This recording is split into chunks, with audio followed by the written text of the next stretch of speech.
So apparently Family Guy turned into the damn equalizer, boy. They took away my boy Cleveland family. No, the Cleveland show didn't do that well. I mean, I could see that. I mean, I didn't personally watch the Cleveland show.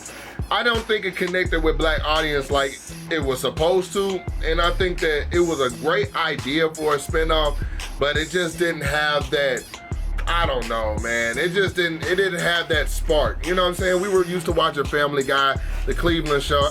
Now, Quagmire show, maybe so. The Cleveland show just didn't hit. It was a great idea though. And maybe I'm being too rough on it. Maybe I'm being too rough because I only saw a few episodes, but the ones I saw they weren't hitting enough. They didn't hit, you know? So anyway, we're going to be actually watching a video from Toon Fridge, all right, man, to how Family Guy erased Cleveland's family. Now, look, y'all, do your boy a favor, man. Hit the like button, go down below, subscribe to your boy, man. Also, just want to let you know, if you go to the title, you will see the gaming page from your boy. So if you like South Park, we're doing South Park over on there. Of course, it's South Park video game, and you get to see your boy rage on some damn games. Love y'all. Let's get started. I'm so hungry. Let me out.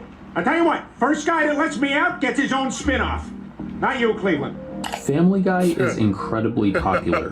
One of the most well-known and longest-running animated shows in television. Are you serious? That boy chopping it up with Caillou's there? Hell no. History, whether you love it or hate it, it's a pop culture phenomenon. Right. Family Guy's been on the air since 1999. To put that in perspective, Family Guy has lasted through 5 United States presidents, 25 WWE champions, and 0 Andre 3000 solo albums. Wait, what? So naturally, with this kind of success for a TV show, comes a spin-off.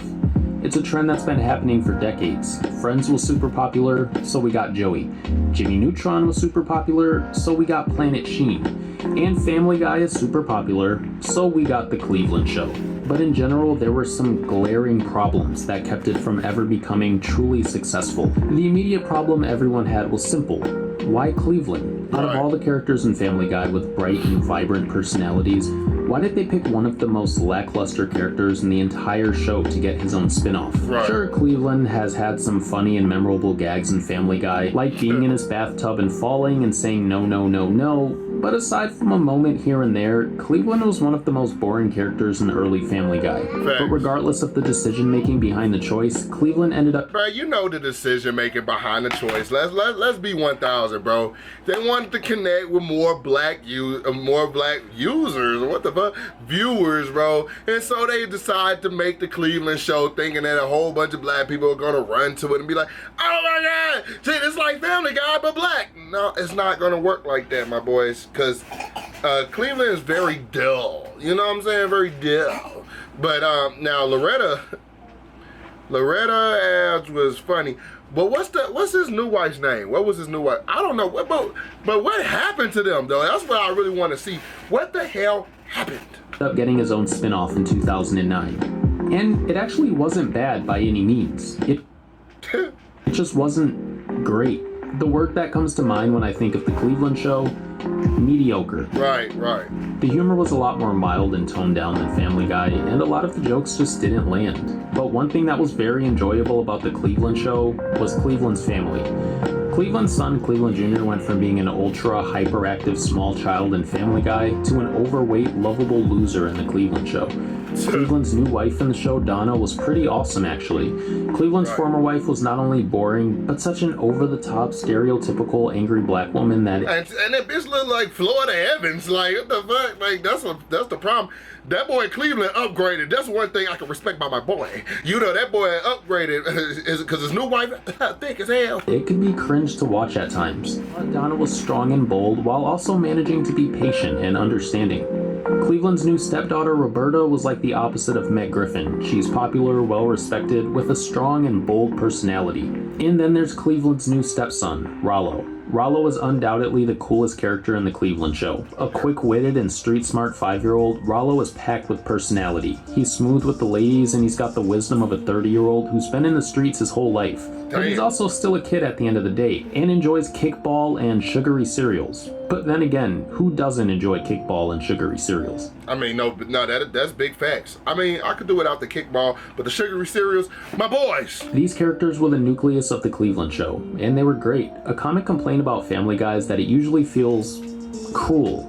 The Griffin family almost seem to be in competition to see who can be the biggest a-hole, and the majority of Family Guy is built around all these characters doing and saying mean things to each other on a regular basis. Damn. But with the Cleveland show, there was a lot more heart, a lot more soul. There was a genuine sense of love and caring between these characters in this family. Rollo and Roberta slowly coming around to Cleveland and Cleveland Jr. being their new family, and the dynamic between all these characters just had a warm feeling to it that was refreshing to see. Sure, they could be mean to each other at times, as all families can. Yeah, but that's every family though. Like he was just getting ready to say, that's all family can.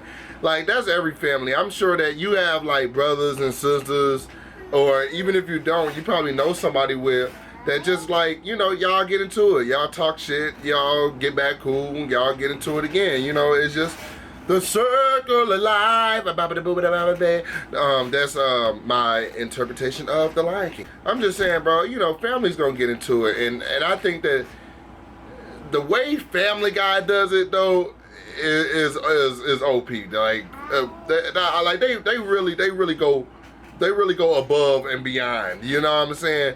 Just getting into it. They be shooting each other, beating each other up and shit, bro. Like that Stewie versus Brian. I'm still scared to put on the channel, boy. That nigga came with a flamethrower. He said, "What the fuck, boy? Hell no. Almost heated your ass up, boy, like a marshmallow left in the fire too long." Can't. But the family of the Cleveland show had a genuine sense of warmth, not to mention characters with very unique and defined personalities. But unfortunately, aside from that, the show never quite stuck with viewers as much as Family Guy, and it showed in the ratings. And in 2013, after 4 seasons, the Cleveland show was canceled. In July 2013, Seth MacFarlane confirmed on Twitter that since the Cleveland show was no more, Cleveland would be returning to Family Guy. And not only Cleveland, his new family would be joining him. This was great news. Cleveland being back in Quahog would be a welcome addition to the show since he was a main character in early episodes, which is widely considered to be the best era of Family Guy. And this wasn't the same Cleveland. When he was on Family Guy, Cleveland didn't have much of a personality at all, but since getting his own show, Cleveland had become much more energetic, loud, and boisterous. Adding the new Cleveland back to Family Guy would surely be interesting and a breath of fresh air. But perhaps equally as exciting was the prospect of Cleveland's new family being new characters on Family Guy. Thanks. The new slow and lethargic Cleveland Jr., the bold and beautiful Roberta, the strong and sassy Donna, and the coolest kid in the world, Rollo. There was a world of possibilities with these new well-defined characters entering the fray, especially since a good portion of the audience already knows these characters and has an attachment to them. Right. I couldn't wait to see how these characters would interact with the characters of Quahog. Like imagine her making Meg popular and shit. Even though Meg is the running joke that she probably wouldn't get popular. You know what I'm saying? Just because it's a simple fact, it's good to keep Meg where she's at for the show. You know what I'm saying? Just for the sake of a lot of their jokes are centered around doing some fucked up shit to Meg. Like, you know, not all of their jokes. Not by any means. I'm just saying a good chunk of their jokes, man. Her booty sit weird as hell though. Would Cleveland Jr. become good friends with Chris? How would Loretta interact with Meg? Would Stewie and Rollo become friends, or would they become rivals? There was a world of possibilities, but when the Brown family showed up on Family Guy, every single one of those possibilities were crushed with one line from Stewie. Yeah, suck. Keep walking, you boondocks ripoff. Immediately, Rollo went from being cooler than a cucumber, streetwise and charismatic, to being a joke. All of his qualities that made him so likable were thrown out of the window for a 5-second gag with Stewie. Wow. But it gets worse. Rollo's sister Roberta, as of the time of this writing, in the 7 years since Cleveland's family has moved back to Quahog, Roberta has said 0 words. Damn. 0. Zip. Zilch. She's gone from being a well-respected and bold young woman to a background character. You'd be lucky if you got a facial expression out of Roberta these days. Obviously, it's not the Cleveland show, so no one expects her to have nearly as big a role on Family Guy as she had on her previous show. But she could, though. Like, they could mix the characters, and that's what the thing is. They could literally mix the characters, but I guess they don't want to fuck with a formula that already works. But, you know, South Park literally mixed the characters. Like, what about Stan and Token? You know what I'm saying? What about the Butters episodes? What about, you know, Randy Marsh?